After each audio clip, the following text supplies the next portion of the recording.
تجربہ کار سے چالاکی مہنگی پڑ جاتی ہے۔ ایک گاؤں میں ایک نواب صاحب رہا کرتے تھے۔ نواب صاحب بڑے امیر اور بہت سے جائیدادوں کے مالک تھے۔ ان کی زندگی بڑی اچھی چل رہی تھی۔ آس پاس کے لوگ نواب صاحب سے بہت خوش تھے۔ ایک دن نواب صاحب کی طبیعت خراب ہو گئی اور وہ بیمار پڑ گئے۔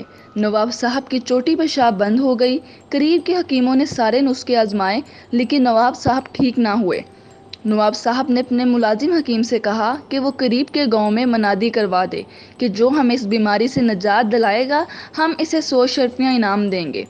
بہت سے لوگ انعام کی لالچ میں نواب صاحب کا علاج کرنے آئے مگر کوئی بھی کامیاب نہ ہو سکا۔ نواب صاحب کی تکلیف روز بہ روز بڑھتی جا رہی تھی مگر کوئی بھی حکیم ان کا علاج تلاش نہ کر سکا۔ ایک دن ایک بزرگ پھٹے پرانے حال میں حویلی کے گیٹ پر پہنچے اور دربان سے اندر جانے کی اجازت چاہی۔ دربان نے بزرگ کا حلیہ دیکھ کر انہیں بھگانا چاہا مگر بزرگ باضد رہے کہ انہیں نواب صاحب سے ملنا ہے۔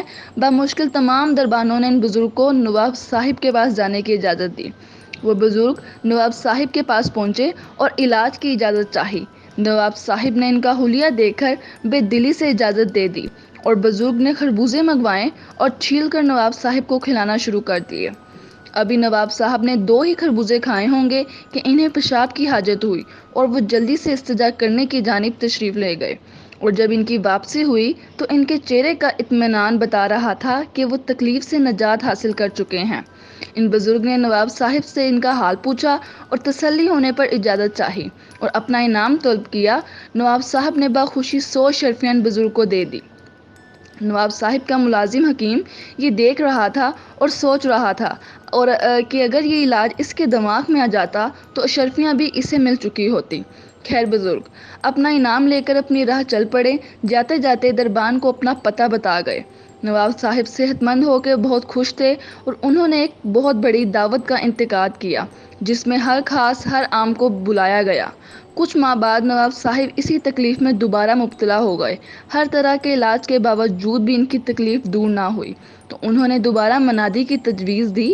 ان کے حکیم نے کہا کہ بلا وجہ 100 شرفیاں ضائع کرنے کی ضرورت نہیں، آپ خربوزے منگوائیں، میں ابھی علاج کر دیتا ہوں۔ نواب صاحب کے حکم پر دوبارہ خربوزے لائے گئے اور حکیم صاحب نے نواب صاحب کو خربوزے چھیل کر کھلانا شروع کر دیے مگر اب کی بار خربوزے کھا کر بھی نواب صاحب کی حالت نہ سدھر سکی۔ اب حکیم بھی پریشانی میں مبتلا ہو گیا کہ اشرفیوں کی لالچ میں وہ کس مصیبت کو دعوت دے بیٹھا ہے۔ وہ بھاگا بھاگا حویلی سے باہر آیا اور سب ملازمین کو جمع کرنے کے بعد منادی کا حکم سنایا۔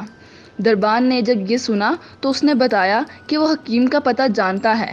وہ اسے پکڑ کر لے آیا۔ حکیم نے اسے فوراً بزرگ کو لانے کا کہا۔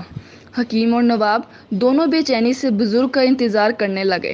بزرگ نواب صاحب کے پاس پہنچے اور ان کی حالت دیکھ کر خربوزے لانے کا کہا۔ نواب صاحب کے حکیم نے کہا کہ وہ نواب صاحب کو خربوزے کھلا چکا ہے۔ بزرگ باضد رہے کہ خربوزے لائے جائیں۔ بالآخر ان کی ضد سے مجبور ہو کر نواب صاحب نے خربوزے لانے کا حکم دیا۔ نواب صاحب کو حاجت محسوس ہوئی اور وہ اپنی حاجت روا کرنے گئے۔ واپسی پر نواب صاحب نے بزرگ کو گلے سے لگا لیا اور اب کی بار ان کی خدمت میں 200 سونے کی اشرفیاں پیش کی۔ بزرگ نے وہ اشرفیاں لینے سے انکار کیا اور جانے کی اجازت چاہی۔ نواب صاحب نے کہا کہ پہلی بار جب میری طبیعت خراب ہوئی تھی تو آپ نے مجھے خربوزے کھلائے، اب کی بار طبیعت خراب ہونے پر وہی علاج میرے حکیم صاحب نے کیا تو اس نے اثر نہ کیا لیکن آپ نے آ کر پھر خربوزے سے ہی علاج کر دیا۔ بزرگ نے جواب دیا کہ پہلے جب آپ کی طبیعت خراب ہوئی تھی تو اس موسم میں خربوزے کا گودا فائدہ مند تھا اور اس موسم میں خربوزے کا چھلکا فائدہ دیتا ہے۔ میرے لیے 100 اشرفیاں ہی بہت ہیں، یہ اشرفیاں آپ میری طرف سے اپنے حکیم صاحب کو دے دیں۔